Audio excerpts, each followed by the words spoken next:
Guess what the physician's response is? You woke me up. Don't question my orders. I'm your superior, and I'm calling your supervisor to get you fired. Wow. Okay. So then, room three, I'm prepping the patient for the EGD colonoscopy, and he begins to vomit up fecal matter. Of course, call the physician. Room four, surgical patient checklist being filled out prior to surgery, and I noticed that he is a diabetic.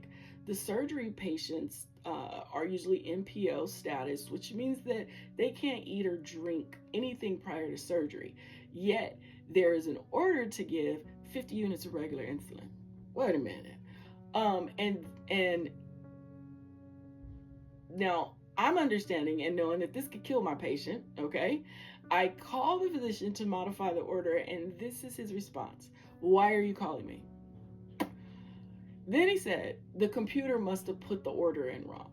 Change it to NPH. NPH is long acting insulin. I explained to the physician that the patient is NPO, which cannot eat or drink because they're having surgery tomorrow, and in the morning. And his response was, okay, then cancel the order. Okay? Room 5, patient begins to have delirium tremens, a seizure due to ETOH withdrawal. Doctor, the doctor ordered Ativan. I called the supervisor, and we had to transfer the patient to ICU. So you got to wait for a bed and all that stuff. It's a process. After all of this, I get notified by the charge nurse when my patient leaves and we get an ICU bed, and he's transferred. I get a call by the supervisor. Well, no. After all this, I get notified by the charge nurse that I will be getting a new ER admission, a patient who had a CVA, which is a stroke, and the blood pressure is still very high. Then the supervisor calls me to reprimand me because during her chart checks, the computer alerted her that I missed my 9 p.m. multivitamin in room 1, and she wanted me to stop what I was doing to give the medication. Okay?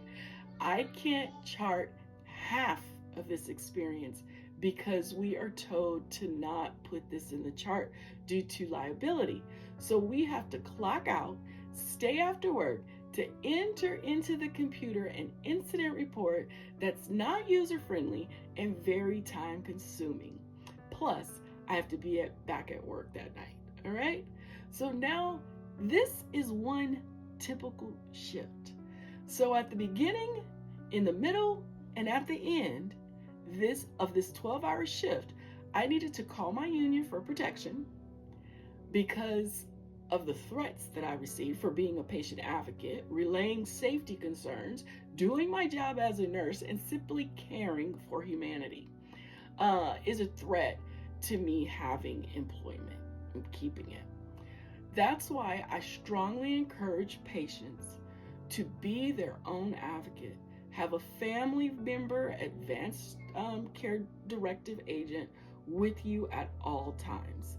And pray for a nurse who is not afraid to stand up for her patients because she doesn't fear being fired.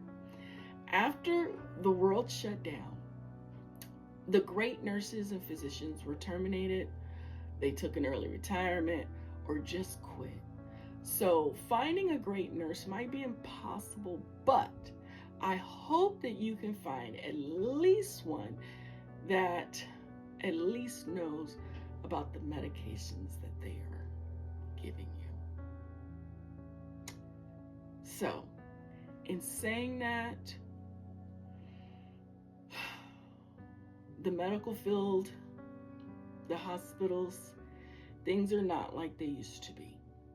So, instead of inciting fear or anything like that in you, I want to incite you to become an advocate of your own care.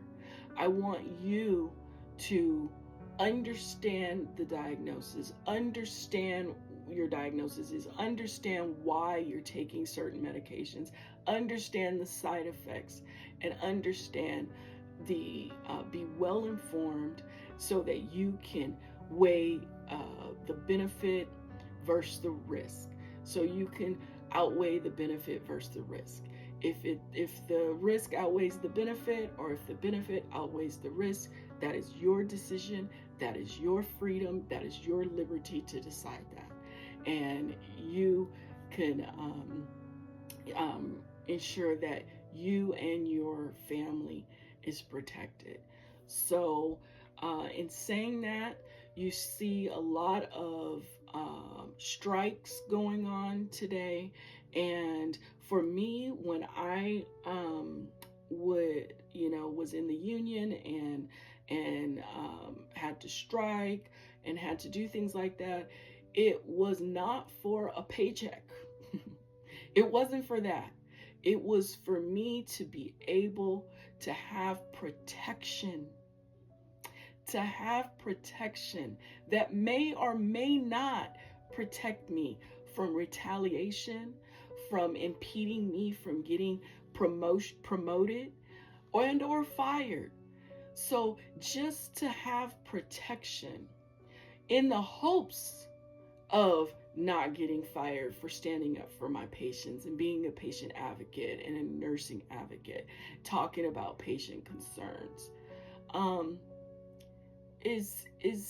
is really difficult to do in the system that exists today.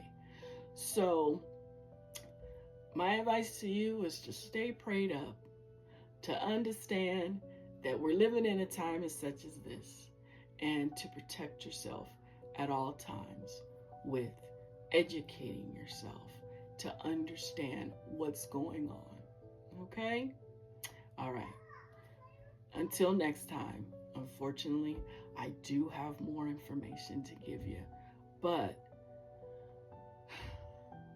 by giving you this information, I hope that it could make you aware so that you can be the best that you can be. And hopefully, this information will become no longer necessary because things have changed, shifted, and gotten better. Okay? So, until next time, have a blessed day.